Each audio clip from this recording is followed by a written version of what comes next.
Well, Rudes, bit of a tough outing there. What are some of your immediate reflections after that? Oh, I thought it was a game of two halves, really. You can't give a team like that a two-goal lead at half-time away from home. Much better in the second half. I thought we were really flat in that first half, but much better. Made some changes and should have got something out of it.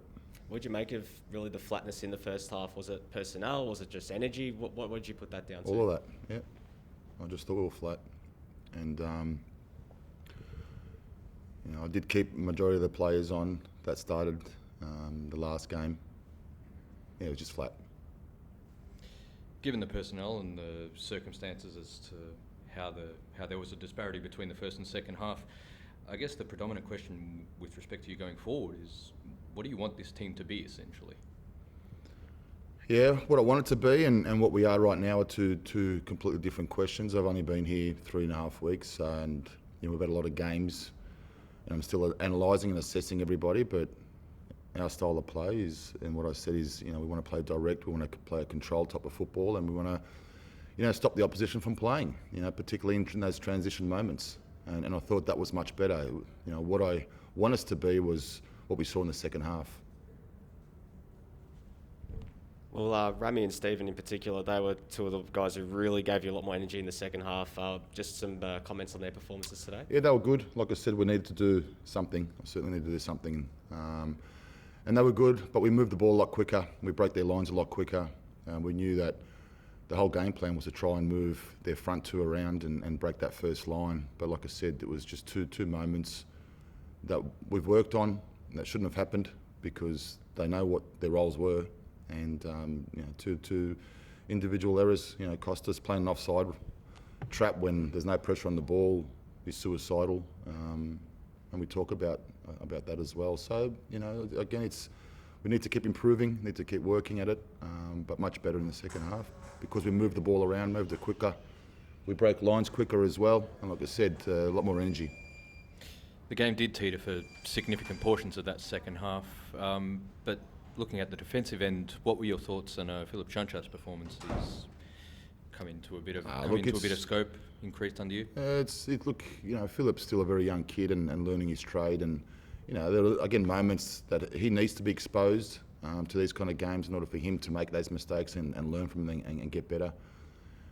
But like I said, in particular, those goals they're all easily defendable and worked on, and you can't, like I said, lose concentration against a quality opposition like that. Well, we've seen Jack Rodwell play a number of positions this season. You trialled him at centre-back in the first half today. I guess, what was the sort of thinking behind that one? He actually played a lot of his football as a centre-half. And having a chat to him, it's where he feels comfortable, or in the middle of the park as a holding midfielder. So, yeah, he's very good in the ball. And like I said, what important part of our strategy and plan was to break through their first line, because things do open up and you're able to break them. But we just, like I said, we did that, but we had nothing after that, and that was disappointing. Through flatness or lack of energy, players weren't making those forward runs or the opposite runs that I like, that we would be working on. And so it was quite a simple, easy decision to make changes in the second half. Any fitness concerns or injuries to come out of tonight? Well, Jack went off, so we have to assess him. I think he could have a hammy,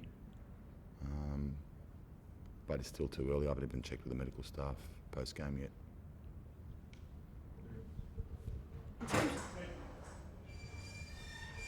In terms of the rest of the season, what's kind of your plan going forward? Like, what kind of identity do you want to build for this side, so hopefully potentially carry on into next season? Yeah, similar to the question that I was asked earlier. I want to see which players can play the kind of football that I like to play, which is an aggressive, dynamic, style of play, and that's with them without the ball. Controlling teams, but you need the personnel to be able to press, particularly in the counter press. We're still not there. There's a lot of behaviours and habits in this team that's going to take a long, bit of time to get out of their system. And that's my responsibility as a coach, to just keep working with each individual and improving each individual.